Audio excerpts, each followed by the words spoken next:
दनादन star रज्जू मंचला के स्वर में यह गीत। ए बने नाचिले बेवो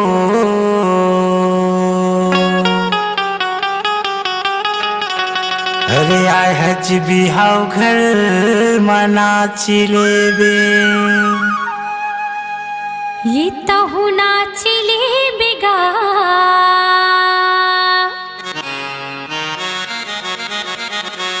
जाबे बरात बानी नाचिले बे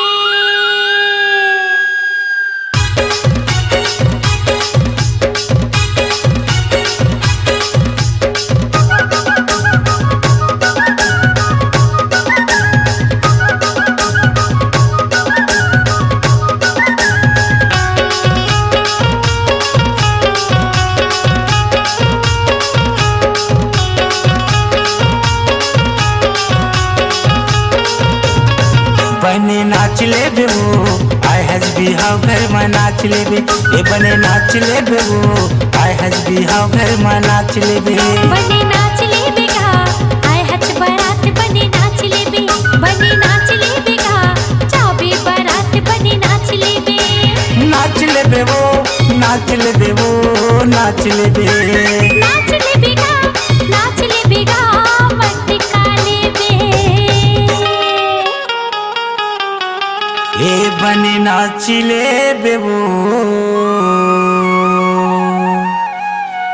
ये बने डोला ले बेगा बली साउक डीजे में नाच ले बे बने नाच ले बेगा जाबे बारात बने नाच ले बे ए बने नाच ले बेवो आय हज बिहाव घर में नाच ले बे बने नाच ले बेगा संदीप के डीजे में नाच ले बे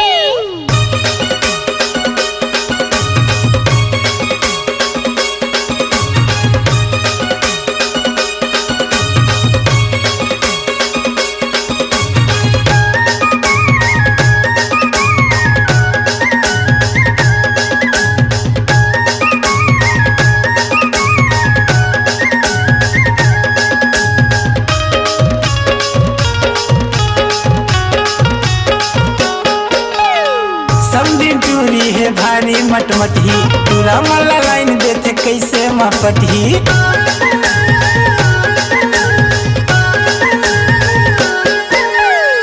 समझी टूरी है भारी मटमटी पूरा मला लाइन देते कैसे मापटी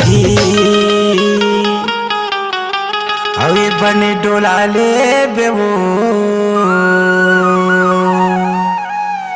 ये तहु मुचमुचाले बेगा आय हसी वाटी जब नाच ले बे बने नाच ले बेगा आय हज बारात बने नाच ले बे ए बने नाच ले बेवो आय हज बिहाव घर में नाच ले बे बने नाच ले बेगा संदीप के डीजे में नाच ले बे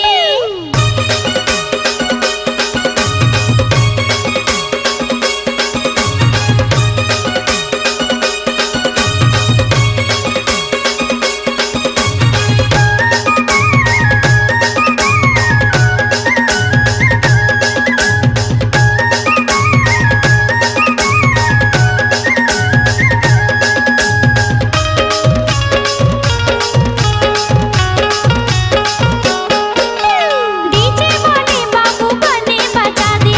तुरला तक जोश तुमके नचा दे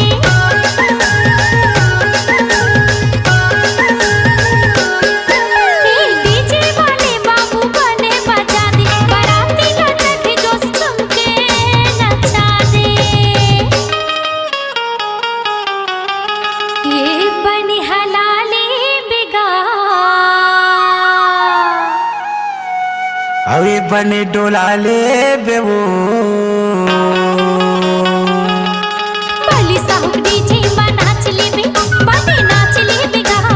आय हज बारात बने नाच ले बे बने नाच ले बेवो आय हज बिहाव घर में नाच ले बे ए बने नाच ले बेवो आय हज बिहाव घर में नाच ले बे नाच ले बेगा नाच ले बेगा नाच ले बे नाच ले बेवो नाच ले बेवो मटका ले बे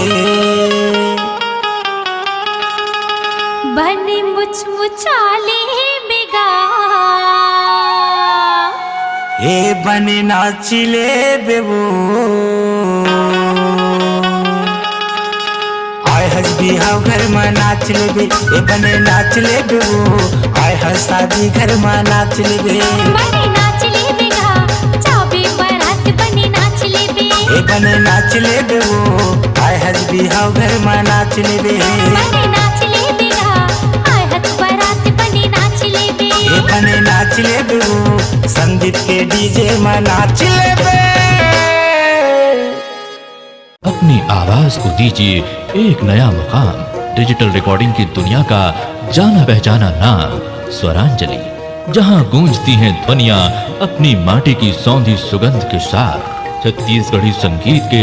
विविध रंग जो पहुंचाते हैं पूरे प्रदेश में डिजिटल रिकॉर्डिंग के संग। स्वरांजलि स्टूडियो, नेमीचंद गली नंबर 2, गंजपारा, रायपुर।